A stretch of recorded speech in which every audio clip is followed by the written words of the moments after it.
Halo semua, selamat datang. Hari ini kita bakal ngobrolin sesuatu yang keren banget, namanya stilistika. Ini tuh semacam cara buat ngelihat karya sastra, tapi dari sudut pandang yang beda.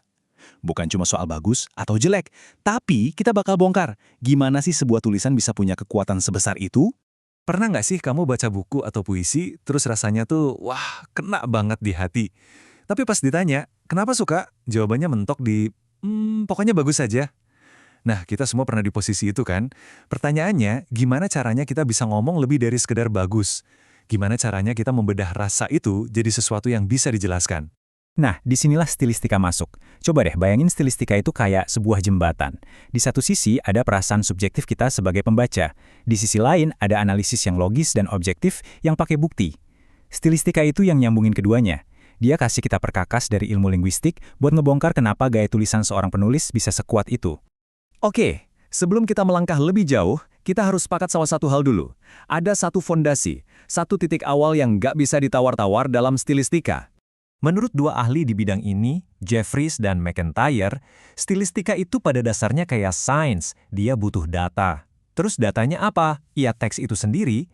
Setiap kata, setiap tanda koma, setiap pilihan kalimat yang dibuat penulis, itu semua adalah data. Data yang bisa kita kumpulin dan kita teliti buat ngerti gimana sih sihir sastra itu bekerja. Kutipan ini tuh intinya banget. Dibilang, dasar yang tak terhindarkan dari semua stilistika adalah teks itu sendiri. Artinya apa? Artinya semua analisis kita, semua interpretasi kita harus bisa dilacak balik ke bukti yang ada di dalam teks. Nggak bisa lagi kita bilang, kayaknya sih maksudnya begini, tanpa bisa nunjukin, nih, buktinya di kalimat ini. Oke, jadi gimana caranya biar analisis kita itu kuat, bisa dipercaya, dan nggak cuma asal ngomong? Nah, stilistika punya 4 pilar utama yang bikin dia jadi pendekatan yang ilmiah. Yuk, kita lihat satu-satu. Ini dia 4 pilarnya, rigor atau ketat, objectivity atau objektivitas, replicability atau bisa diulang, dan falsifiability atau bisa diuji kebenarannya. Kedengaran agak ribet ya? Tenang, sebenarnya simple kok, dan ini yang bakal bikin analisis kamu jauh lebih tajam. Pilar pertama, rigor. Gampangnya, anggap aja kamu lagi kasih resep ke teman. Kamu harus jelasin langkah-langkahnya secara sistematis dan transparan.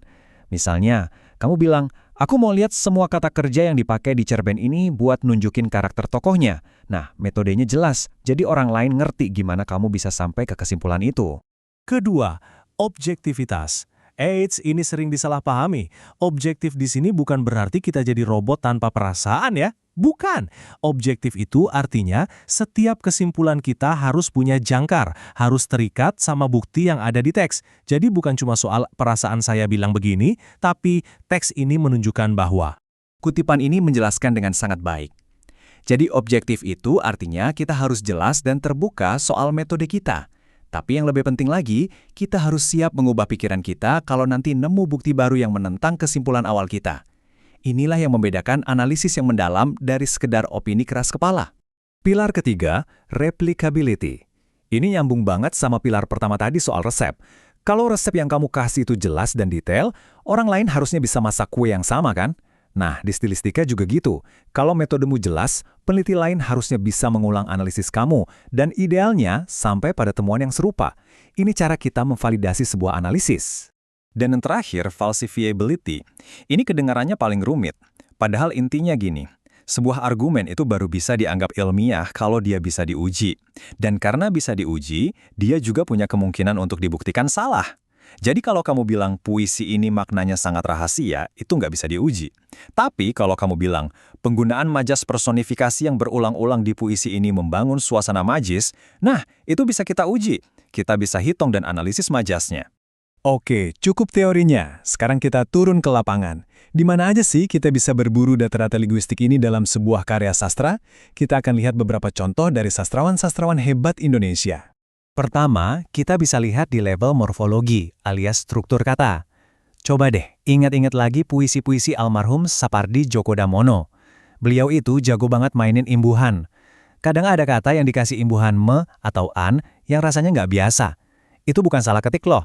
Itu pilihan yang sengaja dibuat untuk menciptakan efek bunyi tertentu, atau bahkan makna baru yang nggak terpikirkan sebelumnya. Selanjutnya, kita naik ke level sintaksis atau struktur kalimat. Kalau ngomongin ini, siapa lagi masternya kalau bukan Chairil Anwar? Pernah ngerasa nggak sih pas baca puisi beliau itu rasanya kayak ada yang nonjok, penuh semangat dan mendobrak? Itu sebagian besar karena permainannya di level kalimat. Kalimat-kalimatnya yang pendek-pendek, yang seolah sengaja dipotong, itu yang menciptakan efek napas yang terengah-engah dan emosi yang meledak-ledak. Terakhir ada level semantik atau makna kata. Disinilah kita berburu diksi, pilihan kata, dan metafora. Coba bayangkan prosa-prosa Pramoedya Anantatur. Setiap kata yang beliau pilih, entah itu bumi, pribumi, atau langit, itu punya bobot. Bukan sekedar kata, tapi pilihan yang syarat akan muatan sejarah, sosial, dan politik. Menganalisis pilihan kata beliau itu seperti membongkar lapisan-lapisan makna yang tersembunyi. Oke. Setelah ngobrolin semua ini, mungkin ada yang mikir, terus buat apa sih ini semua? Kenapa harus ribet ini buat baca sastra? Nah, ini dia poin utamanya. Menggunakan pendekatan yang sistematis ini sama sekali nggak akan membunuh sihir atau keajaiban sastra. Justru sebaliknya, kita jadi bisa lebih menghargai kejeniusan penulisnya. Ini tuh kayak kita mengagumi jam tangan yang indah, terus kita buka mesinnya, dan kita makin takjub lihat betapa rumit dan presisinya mekanisme di dalamnya. Stilistika itu ngasih kita cetak biru dari keajaiban itu. Jadi, setelah tahu ada perkakas baru ini, sekarang bolanya ada di tangan kamu. Coba pikirkan, karya sastra favorit apa yang tiba-tiba pengen kamu baca ulang pakai kacamata stilistika ini? Buku apa yang bakal jadi data pertama kamu untuk dianalisis? Selamat mencoba!